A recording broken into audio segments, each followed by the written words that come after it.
자카르타 연합의 아름다운 아침입니다. 다 함께 사도신경으로 신앙 고백하겠습니다. 전능하사 천지를 만드신 하나님 아버지를 내가 믿사오며 그 외아들 우리 주 예수 그리스도를 믿사오니 이는 성령으로 잉태하사 동정녀 마리아에게 나시고 본디오 빌라도에게 고난을 받으사 십자가에 못 박혀 죽으시고 장사한 지 사흘 만에 죽은 자 가운데서 다시 살아나시며 하늘에 오르사 전능하신 하나님 우편에 앉아 계시다가 저리로서 산자와 죽은 자를 심판하러 오시리라. 성령을 믿사오며 거룩한 공회와 성도가 서로 교통하는 것과 죄를 사하여 주시는 것과 몸이 다시 사는 것과 영원히 사는 것을 믿사옵나이다. 아멘. 제24장. 안식 후 첫날 새벽에 이 여자들이 그 준비한 향품을 가지고 무덤에 가서 돌이 무덤에서 굴려 옮겨진 것을 보고 들어가니 주 예수의 시체가 보이지 아니하더라. 이로 인하여 근심할 때에 문득 찬란한 옷을 입은 두 사람이 곁에 섰는지라. 여자들이 두려워 얼굴을 땅에 대니 두 사람이 이르되 어찌하여 살아있는 자를 죽은 자 가운데서 찾느냐? 여기 계시지 않고 살아나셨느니라. 갈릴리에 계실 때에 너희에게 어떻게 말씀하셨는지를 기억하라. 인자가 죄인의 손에 넘겨져 십자가에 못 박히고 제3일에 다시 살아나야 하리라 하셨느니라. 한데 그들이 예수의 말씀을 기억하고 무덤에서 돌아가 이 모든 것을 11사도와 다른 모든 이에게 알리니 이 여자들은 막달라 마리아와 요한나와 야고보의 모친 마리아라. 또 그들과 함께 한 다른 여자들도 이것을 사도들에게 알리니라. 사도들은 그들의 말이 허탄한 듯이 들려 믿지 아니하나 베드로는 일어나 무덤에 달려가서 구부려 들여다보니 세마포만 보이는지라. 그 된 일을 놀랍게 여기며 집으로 돌아가니라. 그날에 그들 중 둘이 예루살렘에서 25里되는 엠마오라 하는 마을로 가면서 이 모든 된 일을 서로 이야기하더라. 그들이 서로 이야기하며 문의할 때에 예수께서 가까이 이르러 그들과 동행하시나 그들의 눈이 가리어져서 그인 줄 알아보지 못하거늘 예수께서 이르시되 너희가 길 가면서 서로 주고받고 하는 이야기가 무엇이냐 하시니 두 사람이 슬픈 빛을 띠고 머물러 서더라. 그 한 사람인 글로바라 하는 자가 대답하여 이르되 당신이 예루살렘에 체류하면서도 요즘 거기서 된 일을 혼자만 알지 못하느냐? 무슨 일이냐 나사렛 예수의 일이니 그는 하나님과 모든 백성 앞에서 말과 일에 능하신 선지자이거늘 우리 대제사장들과 관리들이 사형 판결에 넘겨주어 십자가에 못 박았느니라. 우리는 이 사람이 이스라엘을 속량할 자라고 바랐노라. 이뿐 아니라 이 일이 일어난 지가 사흘째요. 또한 우리 중에 어떤 여자들이 우리로 놀라게 하였으니 이는 그들이 새벽에 무덤에 갔다가 그의 시체는 보지 못하고 와서 그가 살아나셨다 하는 천사들의 나타남을 보았다 함이라. 또 우리와 함께 한 자 중에 두어 사람이 무덤에 가 과연 여자들이 말한 바와 같음을 보았으나 예수는 보지 못하였느니라. 미련하고 선지자들이 말한 모든 것을 마음에 더디 믿는 자들이여 그리스도가 이런 고난을 받고 자기의 영광에 들어가야 할 것이 아니냐. 이에 모세와 모든 선지자의 글로 시작하여 모든 성경에 쓴 바 자기에 관한 것을 자세히 설명하시니라. 그들이 가는 마을에 가까이 가매 예수는 더 가려 하는 것 같이 하시니 그들이 강권하여 이르되 우리와 함께 유하사이다. 때가 저물어 가고 날이 이미 기울었나이다. 이에 그들과 함께 유하러 들어가시니라.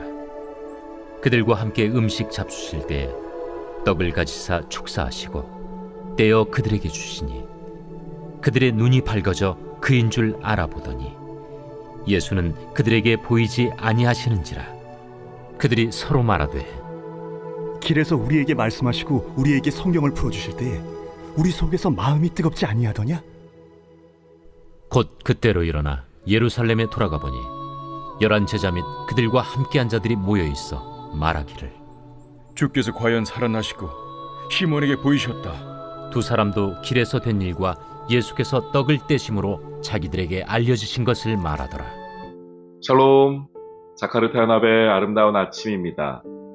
부활하신 예수님, 그의 증인들은 먼저는 여인들이었고 그 후에 베드로를 중심으로 제자들에게 이 소식들이 퍼져나가기 시작했습니다.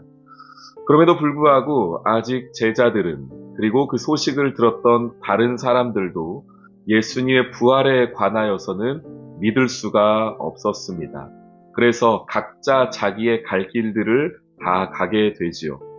예수님의 부활의 소식을 못 들어서가 아니었습니다. 그 소식을 믿을 수가 없었기 때문이었지요. 오늘 말씀해 보시면 13절부터 엠마오로 가는 두 제자가 나오고 있습니다. 이 두 제자 중에 한 사람의 이름은 글로바라고 하는 사람이었습니다. 우리가 알고 있는 것처럼 예수님께서, 부활하신 예수님께서 이 제자 두 사람을 찾아오십니다. 그러면서 대화를 주고받는데 이미 이들이 예수님의 부활에 대한 소식을 들었다는 것을 알게 됩니다. 22절, 우리 중에 어떤 여자들이 우리로 놀라게 하였으니 이는 그들이 새벽에 무덤에 갔다가 그의 시체는 보지 못하고 와서 그가 살아나셨다 하는 천사들의 나타남을 보았다 함이라. 그러면서 예수님의 부활의 소식을 그들이 이미 듣고 알고 있음을 말하고 있지요. 그런데도 불구하고 이들이 어떤 상황과 어떤 감정이었는가가 17절에 나오고 있습니다.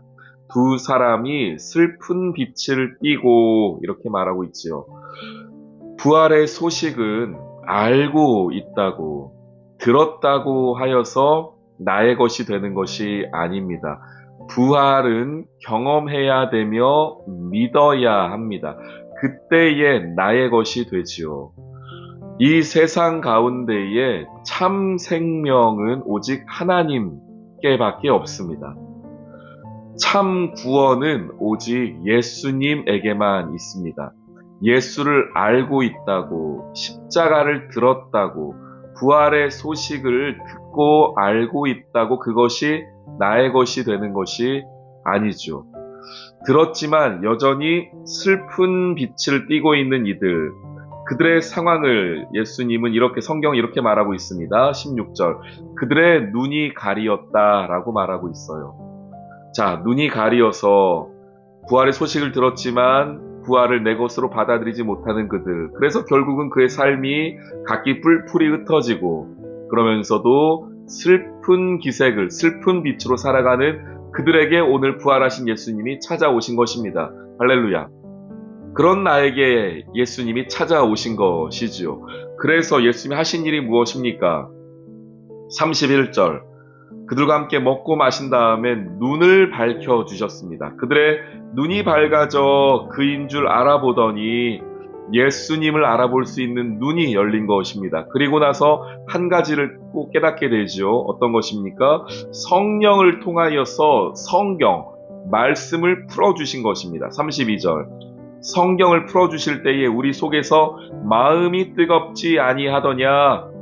그리고 나서 그 뜨거워진 마음, 성경 속에 살아계신 예수님을 만난 다음에 그 뜨거움을 가지고 무엇을 고백하기 시작합니까? 이제는 과연 예수님이 살아나셨다라고 고백하는 모습이 있습니다. 부활은 역사적 사건, 성경의 이야기가 아니라 오늘도 일어나고 있는 하나님의 놀라운 역사입니다. 제가 그 증거이며 여러분들이 그 증인인 줄 믿습니다. 알고 들어서가 아니라 그 부활을 경험해서이죠. 또한 성경을 통하여서 그 예수님을 확인했기 때문입니다. 부활의 능력을 경험하는 저와 여러분의 오늘 이 하루가 되기를 소망합니다. 새 생명 주신 예수님을 고백하며 그 증인으로 살아갈 수 있는 이 하루가 되시기를 주님의 이름으로 축원합니다. 아멘. 오늘의 기도. 부활과 생명의 하나님, 엠마오로 가던 두 제자에게 나타나시어 그들의 가려졌던 눈을 열어주시고 슬픈 마음을 바꾸어 주시니 감사합니다. 오늘도 그 새 생명의 역사가 제 안에서 일어나길 소망합니다. 주님과 더불어 먹고 마시며 성령께서 풀어주시는 말씀의 은혜로 저의 삶이 뜨겁게 되게 해주세요. 부활하신 예수님, 오늘도 제 삶에 찾아와 주세요. 예수님의 이름으로 기도합니다. 아멘.